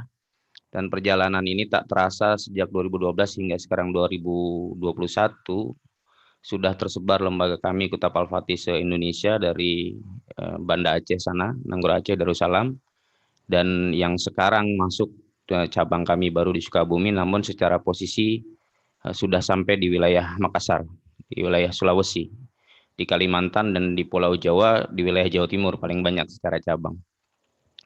Insya Allah tahun ini memang kita sudah mulai banyak kelulusan santri-santri kita dari seluruh kutab se-Indonesia, dan karena kita terbiasa untuk seperti yang tadi Ustadz Budi sampaikan, terbiasa dengan urutan-urutan kurikulum, harapan kita dari sejak anak-anak belajar di jenjang kutab, di kemudian hari mereka bisa memperkuat ilmu-ilmu itu sampai jenjang madrasah. Ilmu yang tadi guru kita Ustadz Budi sampaikan itu bagian dari isi kurikulum yang dipelajari oleh anak-anak kita di madrasah. Tahun ini sudah tahun ke-7, kurang lebih santri madrasah sudah terkumpul di kami 466 kurang lebih. Jadi hampir 500-an. Dan itu berkumpulnya dari seluruh Indonesia. Dan memang tahun-tahun ini semua lulusan Kutab Al-Fatih diarahkan masuk ke Madrasah Al-Fatih hingga kami sulit untuk menerima santri-santri di luar dari Kutab Al-Fatih. Karena itulah kita berupaya untuk memaksimalkan terlebih dahulu dari santri-santri kita di Madrasah Al-Fatih ini dengan semua bagian dari kurikulum yang sudah kita rencanakan, agar nanti apa yang sudah kita upayakan ini bisa bermanfaat pula untuk masyarakat secara umum. Saat ini Madrasah Al-Fatih berlokasi di Hambalang yang secara luas kurang lebih 1,5 hektar, namun dengan jumlah santri 466 kurang lebih, itulah yang membuat kami harus berupaya untuk memfasilitasi belajarnya para santri, dan bismillah atas izin Allah dan alhamdulillah kita mendapatkan lahan wakaf di daerah Situ Daun, masih dalam satu wilayah Kota Bogor, Kabupaten Bogor, dan rencana kita insya Allah dalam waktu dekat akan memindahkan semua santri-santri kita berpindah ke Madrasah Al-Fatih yang sedang kita siapkan di Situ Daun. Pembangunan sudah kita mulai sejak tahun lalu, dan hari ini sudah mulai membangun masjid-masjid, membangun kelas-kelas, sakan-sakan, termasuk juga tempat tinggal para guru-guru. Dan perlu diketahui bahwa lahan kami memang lahan wakaf, bahkan masjidnya juga dibangun dari anggaran biaya-biaya wakaf. Bahkan di kelas-kelas atau tempat-tempat mereka tinggal nanti pun hampir setiap kelas itu tercatat nama orang-orang yang wakaf di situ. Nanti bisa juga dilihat jika ada yang berkunjung ke sana, hampir setiap ruangan, setiap kelas, bahkan sampai jalan apapun kita berharap memang semua tercatat dengan atas nama wakaf.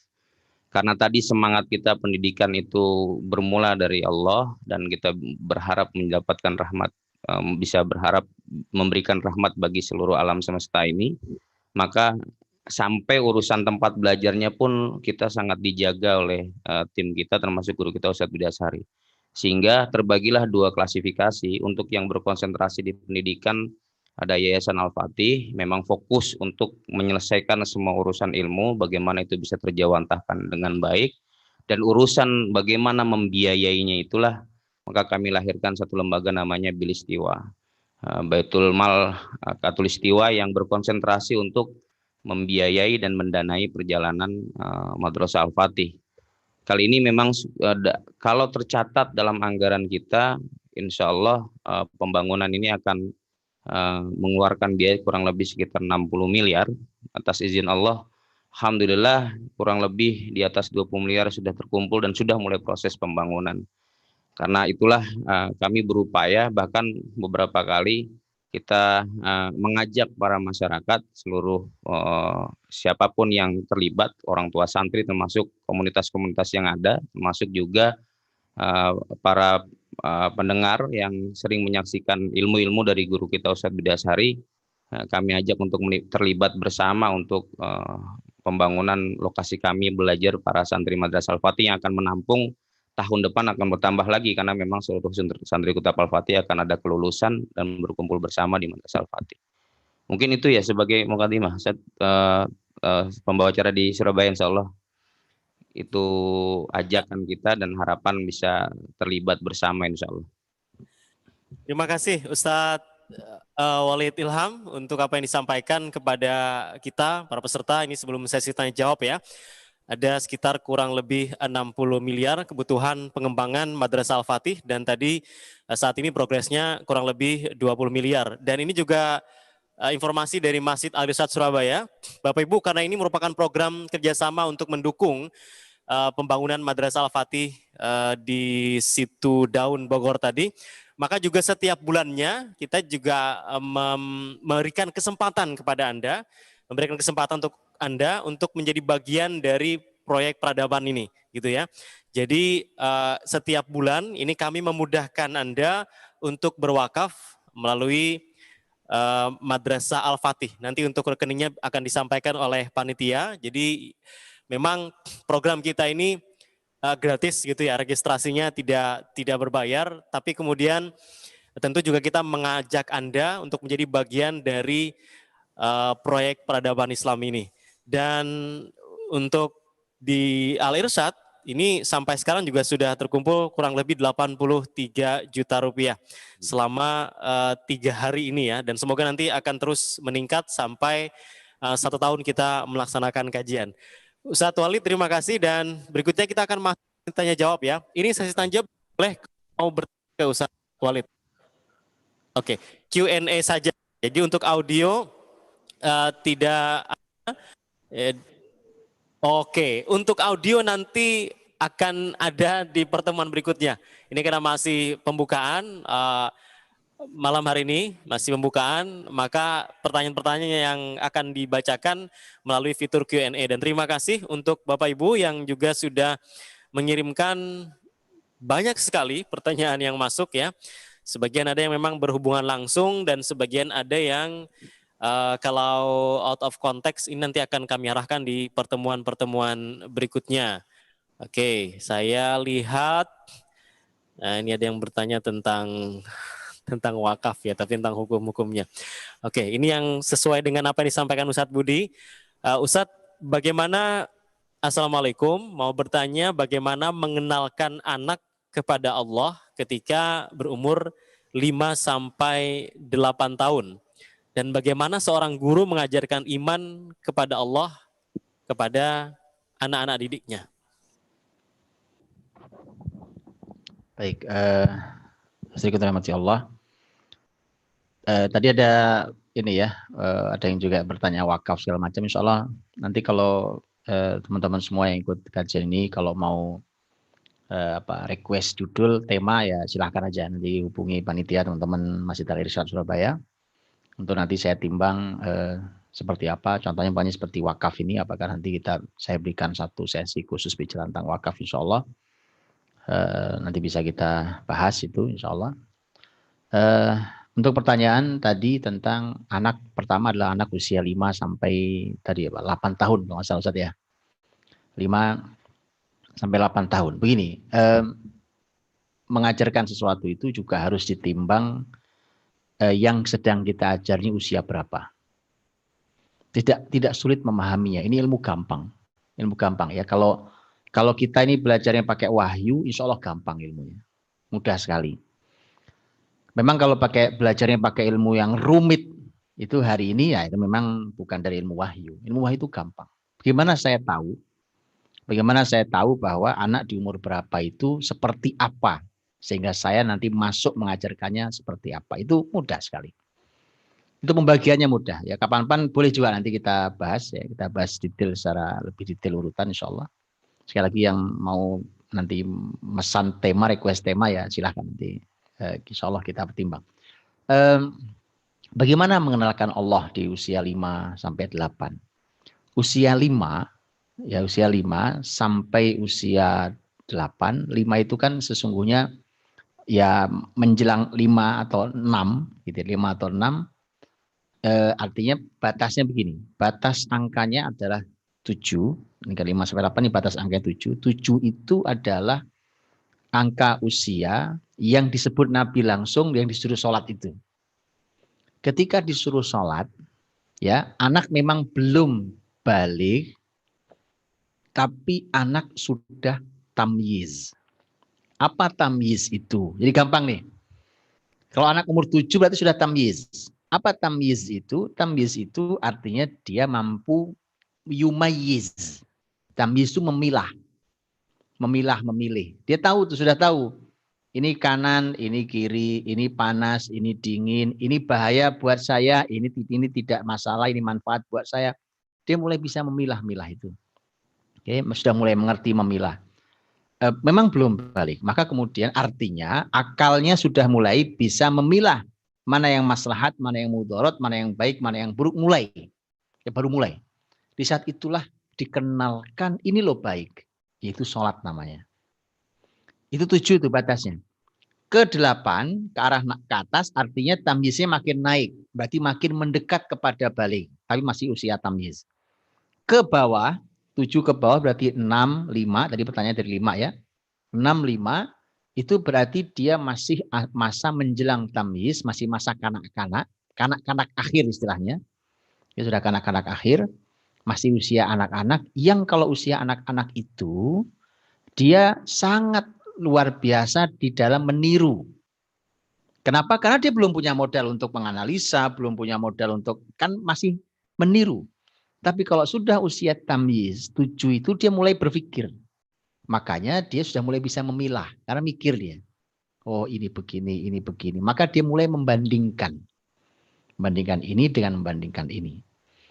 Dan seterusnya. Dari situlah kemudian kita bisa masuk tuh cara mengenalkan Allah. Gimana caranya? Sesuai dengan karakter usia itu. Maka kalau yang meniru, tahu meniru ya. Kalau kita niru ya perbuatan kita ditiru, ucapan kita ditiru. Makanya banyak kita mengenalkan Allah, maka dengan cara ditalaki. Ini di usia mereka meniru, usia 5, usia 6 itu ditalaki. Tahu talaki ya? Talaki kita bilang, nak ucapkan Allah. Dia bilang Allah. Meniru. Ucapkan la ilaha illallah. Mereka bilang la ilaha illallah.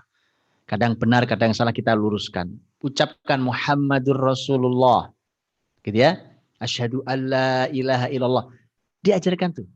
Ya, kalau Quran ya ditalaki. Karena mereka belum bisa baca, mungkin baru belajar abatasa, tapi baca Al-Fatihah umpamanya Bismillahirrahmanirrahim. Alhamdulillahi rabbil alamin, talaki.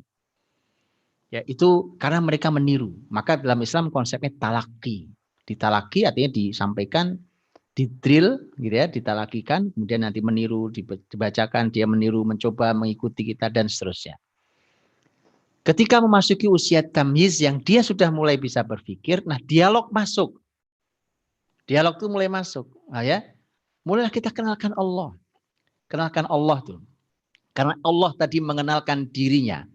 Pertama kali dia kenalkan kasih sayangnya, ya, bukan hukumannya. Kasih sayangnya, maka itu dulu yang dikenalkan. Kenalkan Allah yang Maha Rahman, kenalkan Allah yang Maha Rahim.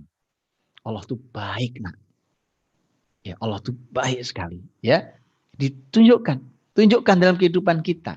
Sehingga nanti kalau kita ingin kebaikan, persis kalimat Nabi tadi tuh. Ya, tadi Abdullah bin Abbas kan umur 8 tahun tuh, baru mulai ketemu Nabi kan. Nah itu. Tadi apa kalimatnya? Idza sa'alta fas'alillah wa idza sta'anta fasta'in billah. Kalau kau minta, nak mintanya sama Allah. Kalau minta tolong sama Allah. Jadi kenalkan Allah. Saya sering kasih contoh sederhana karena kadang-kadang kita lalaikan itu. Ya, ada ungkapan di dalam ada riwayat dari kitab suci terdahulu, ya. Bahwa Nabi Musa itu pernah berkata pada Allah, ya Allah saya mau berdoa, mau minta kepadamu tapi saya malu. Kata Allah, kenapa malu wahai Musa? Musa mengatakan, karena saya mintanya sepele. Saya cuma minta rumput untuk kudaku dan minta garam untuk makananku. Maka Allah berkata, Musa mintalah padaku apa saja. Hingga rumput untuk kudamu atau garam untuk makananmu. Artinya gini, sepatu sama garam mahalan mana? Mahalan sepatu. Nah kalau garam aja boleh minta sama Allah, ya kan, yang kita anggap sepele itu. Anak kita suatu hari minta sepatu. Bilang, minta sama Allah, nak. Berdoalah sama Allah, minta sama Allah. Nanti siapa tahu Allah kasih rezeki pada ayah atau bunda ini, sehingga kita bisa beli sepatu. Jadi itu mengenalkan Allah. Hidup-hidup hari-hari kita ini mengenalkan segala hal tentang Allah. Idza sa'alta fas'alillah. Kalau minta sama Allah. Wa idza sta'anta fasta'in billah. Minta tolong sama Allah. Dia dalam kesulitan, dalam kesedihan apa ya, berdoa sama Allah, sujud, minta sama Allah. Allah ada. Allah mengabulkan doa. Itu kan lihat penanaman akidah itu. Dia sudah mulai bisa berpikir, maka mulai diajak. Tapi kenalkan dulu apa tadi? Rahmatnya. Kasih sayang Allahnya. Ya, kau minta Allah dengar. Allah ada. Allah kabulkan permintaanmu. Ya, dan seterusnya. Jadi gitu. Itu mudah-mudahan ringkas bisa menyampaikan, termasuk tadi para guru atau para orang tua yang ingin mengenalkan Allah Subhanahu wa taala, itu bukan membacakan buku tauhid, bukan membahas tentang akidah, ya kan? Umpamanya gini, pembahasan di kita, pembahasan tentang tauhid, rububiyah, uluhiyah, asma sifat, atau kalau pembahasan yang lain sifat 20 banyak. Kalau pembahasannya teoritis, bahasan teori tadi itu mengajarkan tauhid dengan cara filsafat. Itu dikritik oleh Abu Hamid Al-Ghazali rahimahullah taala. Enggak masuk dia. Karena itu harus masuk dalam hati, karena tauhid akidah itu adalah mawaqara fil qalb. Ini kalimat Hasan al-Basri rahimahullah taala, mawaqara fil qalb wa saddaqahul amal. Yang tertancap kuat dalam hati. Jadi nggak cukup pakai di sini, di wawasan sini ngaji gaya filsafat begitu itu. Nggak cukup cuma dihafal selesai, tapi harus bagaimana menancap kuat dalam hati, kemudian dibuktikan dalam amal. Nah, menancapkan kuat dalam hati itu perlu proses. Perlu proses. Makanya tadi kenapa salah satu metode Al-Fatihah tadi itu adalah menggunakan sejarah yang merupakan sepertiga Quran itu. Ya, sehingga nanti fokus kita itu bukan cuma mengajarkan, dihafal, dipahami, diujikan, selesai. Bukan itu. Tapi lihat generasi ini. Lihat pertumbuhannya. Lihat Nabi SAW ketika Nabi itu mengontrol para sahabatnya. Ilmu disampaikan, iya. Quran mereka hafal, iya. Tetapi Nabi SAW itu mengontrol betul para sahabatnya sampai di mana. Ya, baik akidahnya, ibadahnya. Nabi sampaikan, kadang Nabi kasih pertanyaan untuk Nabi cek sampai di mana. Ya kan, akhlak mereka dan seterusnya. Saya kira itu wallahu a'lam.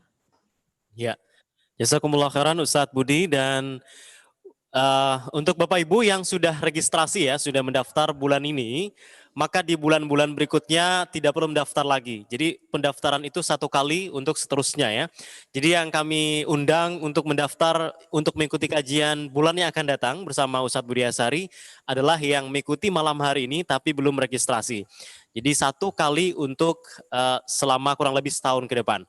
Kemudian untuk pertanyaan berikutnya kepada Ustadz Walid, ada 2 Ustadz. Yang pertama, kira-kira nanti waktu Ramadan, apakah masjidnya sudah bisa difungsikan untuk kegiatan-kegiatan di bulan Ramadan? Kemudian yang kedua, dari Pak Yusuf di Melawi, Kalimantan Barat, saya ingin sekali memasukkan putra saya ke Madrasah Al-Fatih, tetapi di daerah saya tidak ada kutab. Solusinya apa? Apakah harus ke pusat atau yang terdekat dari Kalimantan Barat atau mungkin di sana? Silakan Ustadz Walid. Ya, yang pertama tentang masjid di Situ Daun, kita terbiasa pakai urutan. Memang guru kita bilang apapun yang kita lakukan bermulalah pada satu poros yang terbaik, yakni masjid. Termasuk ketika kita membangun Madrasah Situ Daun, yang paling pertama kali Ustadz Budi cari adalah di mana titik masjid didirikan. Sampai kita putar-putar di beberapa tempat di satu area di Situ Daun itu, supaya dia bisa diakses para santri, termasuk juga bagaimana ketika masuk ke dalam area madrasah itu bukan hanya sekedar hadir ke madrasah, tetapi orang melihat juga langsung mendapatkan ilmu, menatap posisinya, bahkan bangunannya, bahkan mungkin pintu masuknya dan sebagainya. Begitu pula tentang semangat kita masjid itu sendiri.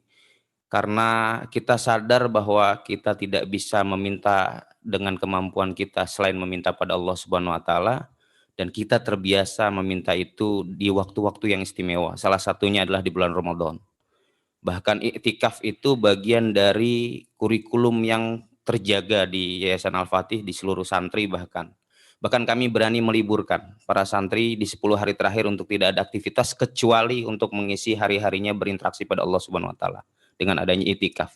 Karena itulah semangat kita memang Ramadan ini kita akan beritikaf di Masjid Al-Fatih, Madrasah Al-Fatih Situ Daun insya Allah. Maka doakan dan terus berikan support pada kita semua, karena memang secara tempat sudah mulai terbuka. Waktu itu juga kita sudah memberikan pertemuan. Insya Allah kita akan menuju kelayakan di Ramadan ini, dan itu menjadi pembuka pertama. Waktu kita di Hambalang pun pembuka pertama kami itikaf.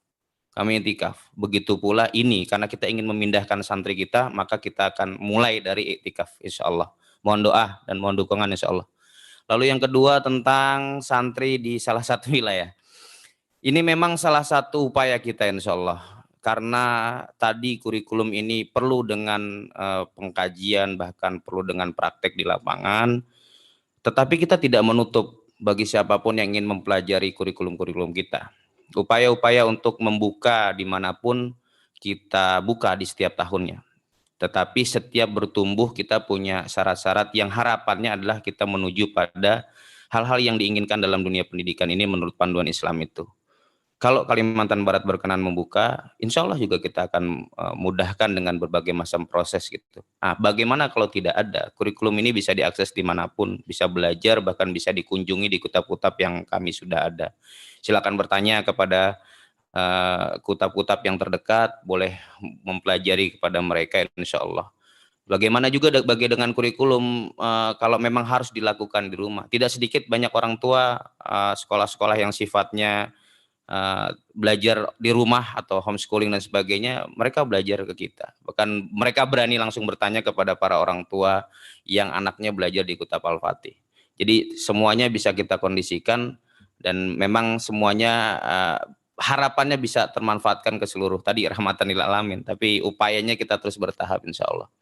Mungkin itu salah satu jawabannya buat pertanyaan saudara kita di Kalimantan Barat. Wallahu a'lam. Ya, terima kasih Ustadz Wildan dan juga terima kasih tadi yang sudah menanyakan hal ini. Sekarang ternyata kita sudah di penghujung kebersamaan karena sudah jam 10 di Surabaya. Waktu kita juga sangat terbatas sekali untuk pertanyaan-pertanyaan yang sebagian agak mirip tadi ya tentang penanaman iman dan akidah kepada anak. Semoga sudah terjawab oleh Ustadz Budi.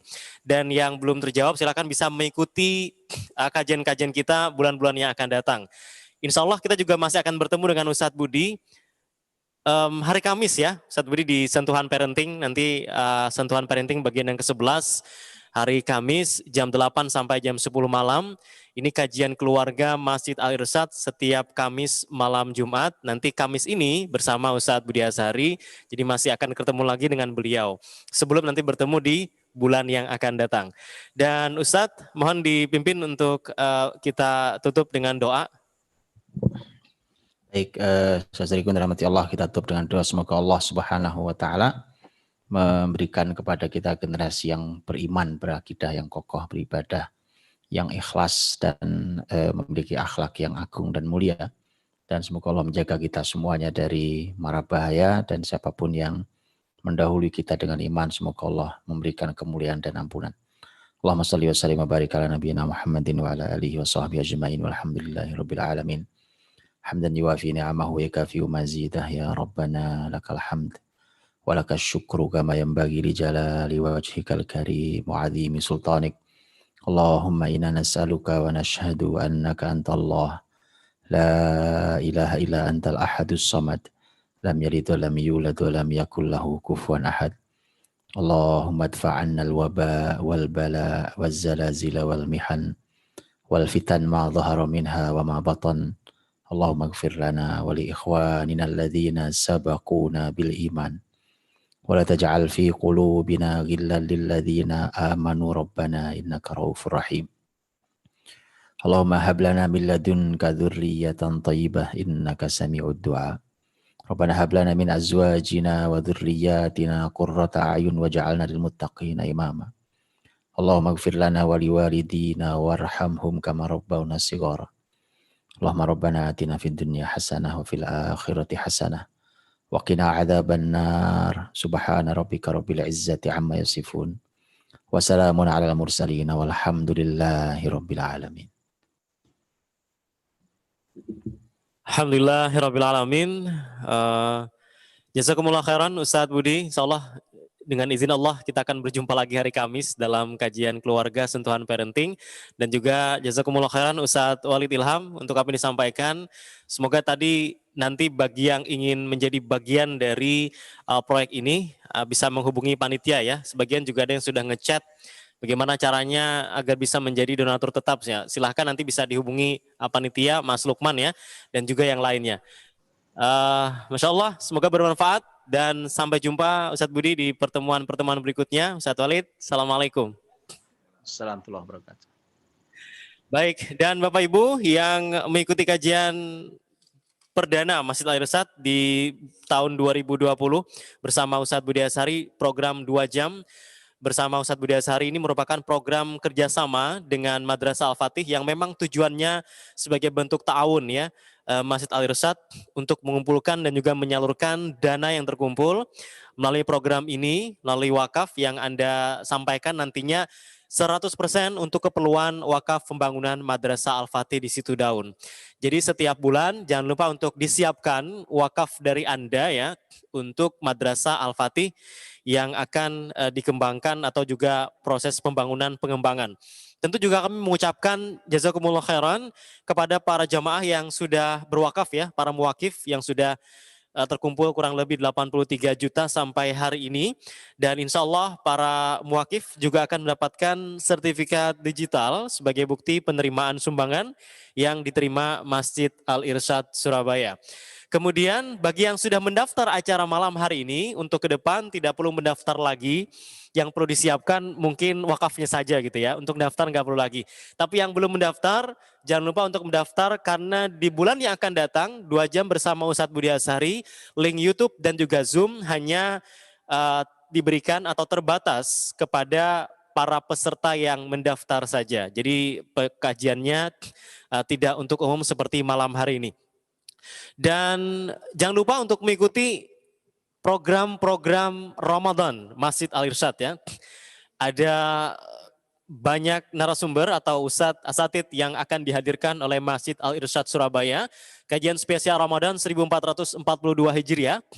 Ada Ustadz Salim Afillah, Ustadz Muhammad Soleh Dirhem LC, Ustadz Asep Sobari LC, Ustadz Budi Azhari LC, Ustadz Umar Mita LC, Ustadz Adi Hidayat LC-MA, Ustadz Hari Santosa SSI, Ustadz Dr. Hamid Fahmi Zarkasi MA, Ustadz Fauzi Bahresh, Ustadz Ahmad Muzaffar Jufri LC MA, Ustadz Herfi Gulam Faizi LC, Ustadz Isa Solehkude MPDI, ada Ustadz Agung Cahyadi LCMA, dan Dr. Zaidul Akbar, Ustadz Muhammad Rashid Bakhobasi LC, Dr. Gamal Albin Said, M. Biomed, Ustadz Dr. Adian Husaini dan juga Dr. Meti Evina.